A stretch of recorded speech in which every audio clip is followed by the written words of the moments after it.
स्वागत है आप सभी का माँ भारती एजुकेशन पर। आज हम पढ़ेंगे परसेंटेज, प्रतिशत, और प्रतिशत के बाद हम प्रॉफिट लॉस, लाभ हानि, सीआई, एसआई। तो सबसे पहली जो कड़ी है वो है हमारी प्रतिशत, जिसको हम परसेंटेज कहते हैं। देखिए इसमें क्या ध्यान रखना रहता है आपको।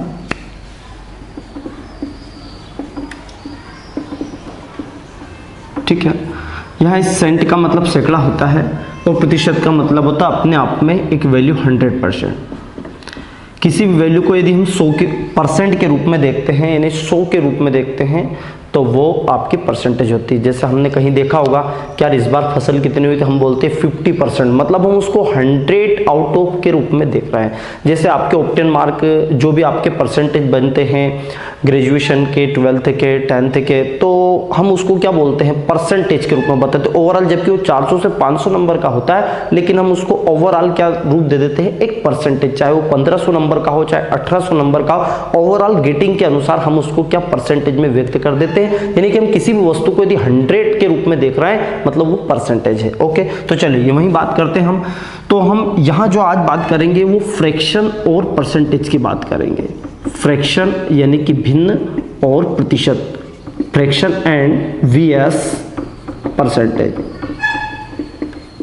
ठीक है, किसके बारे में, क्योंकि ये भिन्न और परसेंटेज का बहुत ही ज़्यादा उपयोग होता है कि कोई सी वैल्यू फ्रैक्शन में होती है उसको परसेंटेज में कीजिए, परसेंटेज में होती है तो फ्रैक्शन में, या कुछ क्वेश्चंस तो ऐसे होते हैं उनको देखते ही पता चल जाता है भाई फ्रैक्शन वैल्यू तो इसका परसेंटेज क्या होगा, है ना। तो बहुत काम आने वाला है। और तो ये जैसे हम टेबल तक की बोलते हैं टीचर की भाई 20 तक टेबल याद कर लेना, तो उसी तरीके से एक आप मिनिमम ये तो याद ही होना चाहिए। जैसे एक वैल्यू, एक वस्तु पूरी अपने आप में 100% होती है, तो ये देखिए 100% 1/2 है, यानी कि हाफ है, तो 50% हम सीधी सी बोल देते हैं, यानी कि 1/2 का मतलब 50% हुआ।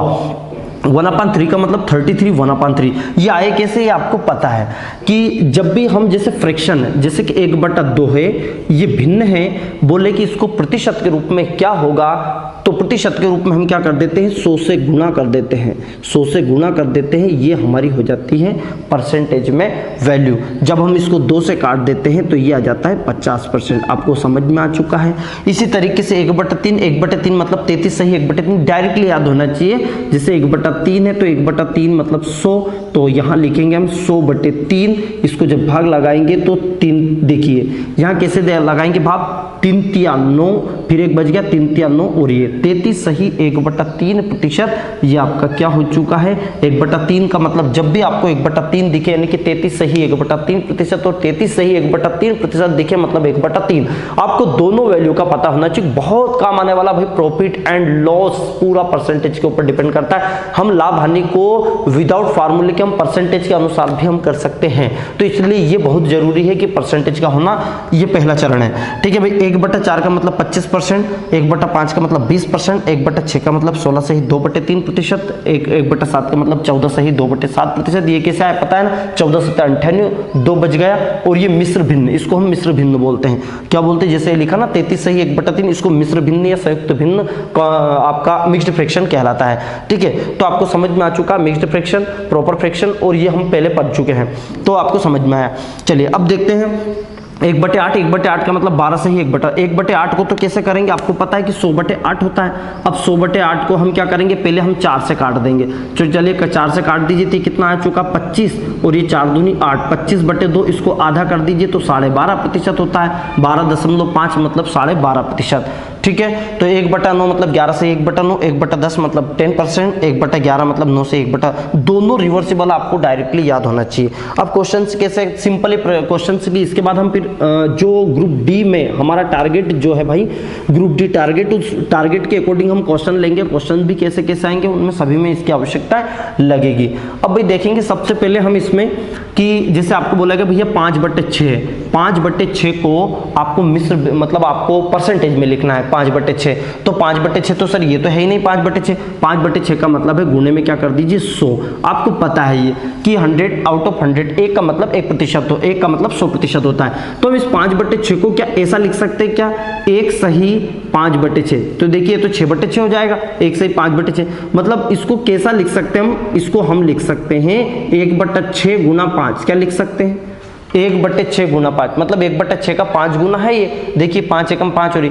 अब 1/6 की वैल्यू क्या थी, देखिए 16 सही 2/3 थी या नहीं, तो हमने क्या लिखा, देखिए इस 1/6 की जगह लिख दिया मैंने 16 सही 2/3 गुना 5। क्या बात समझ में आई? देखिए 16 मैंने क्या लिखा, 5/6 को अभी मैं टुकड़े में आपको बता रहा हूं, टुकड़े के बाद आप डायरेक्टली आप ऐसे भी कर सकते थे कि 5/6 गुना 100, तो हम क्या करते 500/6, फिर हम भाग लगाते हैं इसमें, किसमें, तो पहले तो ये 2 से कट जाएगा, तो ये कितना हो जाएगा 250 और ये हो जाएगा /3, फिर यहाँ भाग लगाएंगे हम 3 से, तो देखिए 3 8 24, 3 8 24, 1 बच गया, 3 तिया 9, देखिए 3 8 24, 1 बच गया, 3 तिया 9, 83 सही 1/3% ये आपका आंसर बिल्कुल आएगा, कोई परेशानी नहीं।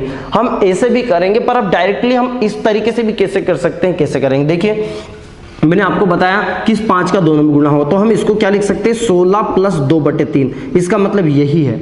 देखिए 16 सही 2/3 का मतलब यही है, 16 सही 2/3 का मतलब 16 प्लस 2/3 वही तो होता है, 16 तिया 48, 48 प्लस 2 50/3, अर्थात देखिए 16 48 50/3 ही हुआ, इंटू कितना 5, इस 5 का गुणा कर दीजिए तो दोनों में होगा, 16 पंजे 80 है ना, और ये 5 दूनी 10/3 है ना, दोनों में गुणा हो। मैं इसलिए ऐसा बता रहा हूँ भाई आपको, ये इतनी जरूरत नहीं कि सर ये तो टफ पड़ रहा है, इससे भी ज्यादा टाइम, इससे तो हमारी ये कैलकुलेटिंग यदि आपके फास्ट है तो कोई परेशानी नहीं, लेकिन हम इसको टुकड़े में देखना सीख जाए। कभी कभी इतना सिंपल टुकड़ा आता है, जैसे अभी तो कोई दिक्कत नहीं, थोड़ा सा टफ है, मान लीजिए 16 से 2, कभी इतना सिंपल आता है कि हम उसको जज करना भूल जाते हैं। ठीक है, देखिए कुछ उदाहरण बताऊंगा मैं, आपको समझ में आ जाएगा।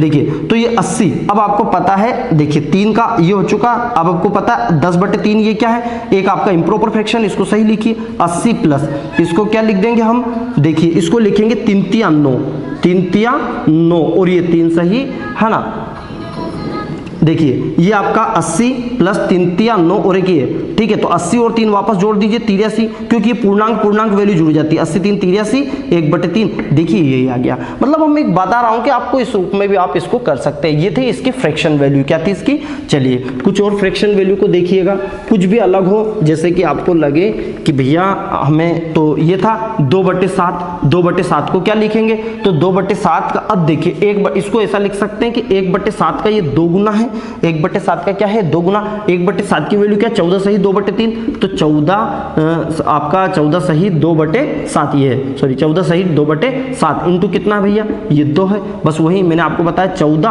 प्लस 2/7, ओके, तो ये इस दोनों में गुना हो जाएगा, फटाफट कर दीजिए, 14 दूनी 28 और ये हुआ 2 दूनी 4/7, बस ये आ चुका आंसर 28 सही 4/7, ये तो डायरेक्टली हो चुका। वो उसको 10/3 को क्यों लिखा था हमने, क्योंकि वो आपका मिक्स्ड फ्रैक्शन में नहीं था, हमें इस तरीके, देखिए ये वाली वैल्यू आपको प्रॉपर फ्रैक्शन में लेके आनी, मतलब उचित भिन्न में। ये अभी जो था 10/3 ये क्या था, एक अनुचित भिन्न था, इसको वापस हमें मिक्स्ड फ्रैक्शन में करना होगा, इसलिए हमने उसको ऐसा किया। अब देखिए 4/7 कट ही नहीं सकता, तो देख ली ये एक प्रॉपर फ्रैक्शन है, तो आपका इस तरीके से लिख दिया हमने 28 सही 4/7। क्या आई होप मेरी बातें समझ में आ चुकी है ना। तो देखिए इस तरीके से हम कोई सी भी वैल्यू को इस तरीके से हम फ्रैक्शन वैल्यू है तो उसको परसेंटेज में लिख देंगे, और यदि परसेंटेज है तो वही, जैसे आपका कुछ भी दे दे है ना 50%, तो 50% का मतलब क्या होता है आपको पता है 1/2, कुछ भी दे दे 40% दे दिया है आपको, तो 40% का मतलब क्या हुआ, आपको 40% यहां देखना चाहिए, तो 40 मतलब वही 40% बोला है, तो 40/100 वही 0 से 0, 4/10 अर्थात कितना हुआ 2 देखिए 2 दूनी 4, 2 पंज 10, 2/5, ये 2/5 काय में आया है, ये फ्रैक्शन वैल्यू में, मतलब ये आपकी परसेंटेज वैल्यू है, ये आपके फ्रैक्शन वैल्यू है। तो क्या आपको बात समझ में आ चुकी है कि परसेंटेज को फ्रैक्शन में और फ्रैक्शन को परसेंटेज में कैसे करते हैं, ये इसका एक बेसिक पार्ट था। ओके बात, ठीक है भाई। अब देखिए, अब कभी कभी क्या होता है, जैसे मैंने ये लिखा है आपका ये 13/8 लिखा मैंने, 13/8, ठीक है। अब इसको परसेंटेज के रूप में लिखो, तो एक तो तरीका वही है कि 13/8 गुना 100, तो मैं क्या कर दूंगा 1300/8, फिर इसको 2 तरीके मैंने आपको बताए हैं कि या तो कैलकुलेटिंग फास्ट करके तो 1300/8 लिखा मैंने, तो 1300/8 को मैं आधा करके लिखूं तो इसको 650/4 नहीं लिख सकता हूं क्या, देखिए जितना भाग लगाने से बचे, क्योंकि उसमें क्या करना पड़ेगा 2 से 2 छंकी 12, 2 पंज 10 और ये वो आपको पता है आधा करना है, आपको क्या करना है है, आधा करना है। आधा करने में देखिए फिर 650 का आधा कर दो, ठीक। आधा करना बहुत आसान होता है, 1300 का आधा 650, 8 का आधा 4, मतलब मैंने 2 से भाग लगाया, फिर से मैं 2 से भाग लगाऊंगा तो 600 का आधा कितना हुआ 300, 50 का आधा 25, तो 325/2। अब इसको आधा करना आसान, अब इसको वापस आधा कर दीजिए, तो 300 का आधा कितना हुआ 150, 300 का आधा कितना हुआ 150, 150, 25 का आधा कितना हुआ आपको पता है 12.5, अर्थात 162। समझ में आया नहीं? देखिए कितना आसान, मतलब या तो आप इसको टुकड़े में कर दीजिए, टुकड़े में कैसे, या 8 का सीधा भाग लगा दीजिए, 8 एकम 8, वही जो हम परंपरागत तरीके से कर सकते हैं, या फिर इसको टेक्निकल तरीके से थोड़ा सा सोच के कि यार इसको सिंपल कैसे करें विदाउट कैलकुलेटिंग के, विदाउट पेन चलाएं, तो आपको समझ में आया। 650 का आधा 325, 350 का 162। अब 162 भी ऐसे नहीं करना है आपको, 300 का आधा 150 कर दिया, फिर 25 का आधा 12.5, तो 12.5 इसको जोड़ दीजिए। अब यहां कैसे करेंगे, देखिए इस 13 को मैं ऐसा लिख सकता हूं क्या, 8 + 4 + 1/8, क्या लिख सकता हूं मुझे बताइए, क्योंकि देखिए 8 4 12 और 1 13, ये इसलिए लिखा कि देखिए इसका मतलब ये 8 सभी के बटे में, 8/8, 4/8 और ये 1/8। क्या बात समझ में आई है कि नहीं आई? इस रूप में मैं बता रहा हूं, ये जो लिखा ना इसका यूज बता रहा हूं कि डायरेक्ट 8 एकम 8 मतलब 1 का मतलब होता है 100%, तो मैंने लिख दिया 100%, ठीक है। 4 दूनी 8, 1/2, 1/2 का मतलब होता है 50%, बिल्कुल। और 1/8, 1/8 का मतलब होता है 12.5%, जोड़ दीजिए 100 और 50, 150, 150 और 12, 162 सही 1/2। देखिए कुछ भी कैलकुलेटिंग आपने की क्या? नहीं। देखिए 13/8 को इस तरीके से आपने लिख दिया, क्या बात आई समझ में?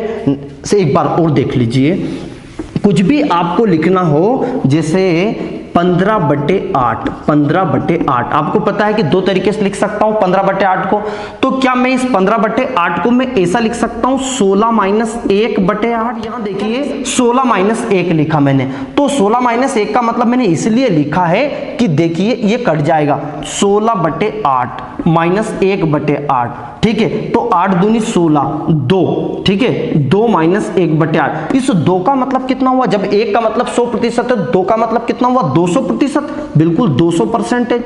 माइनस 1/8 का मतलब कितना हुआ, देखिए 12.5%, 1/8 देखिए 12.5, ये डायरेक्ट याद हो जाना चाहिए। अब आपको पता 200 में से 12 गए, तो आपको घटाना ऐसे नहीं है, आपको पता है 200 में से 12 नहीं घटाना, 12 से थोड़ा एक अधिक, क्यों 12.5 है, तो आप ऐसे या तो ऐसे घटा सकते हैं, देखिए 200 माइनस 12.5 मतलब 12.5, तो 0.0 ऐसे घटा दो, तो 10 में से 5 गया तो वही 5.5, और ये 1 था 9 में से, ये आपका 7 हो चुका। इस तरीके से आप घटाएंगे या नहीं घटाएंगे, ये 7 बच गया ऐसे, ये आपका इस तरीके से बचा 9, ये आपका 8, और ये इस तरीके से 187.5, तो वही 1/2, इसको वापस लिखूंगा मैं तो 187 1/2 लिखा या नहीं।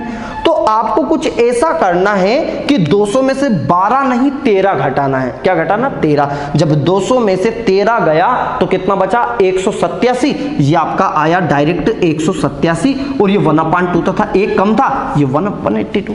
क्या बात समझ में आया है?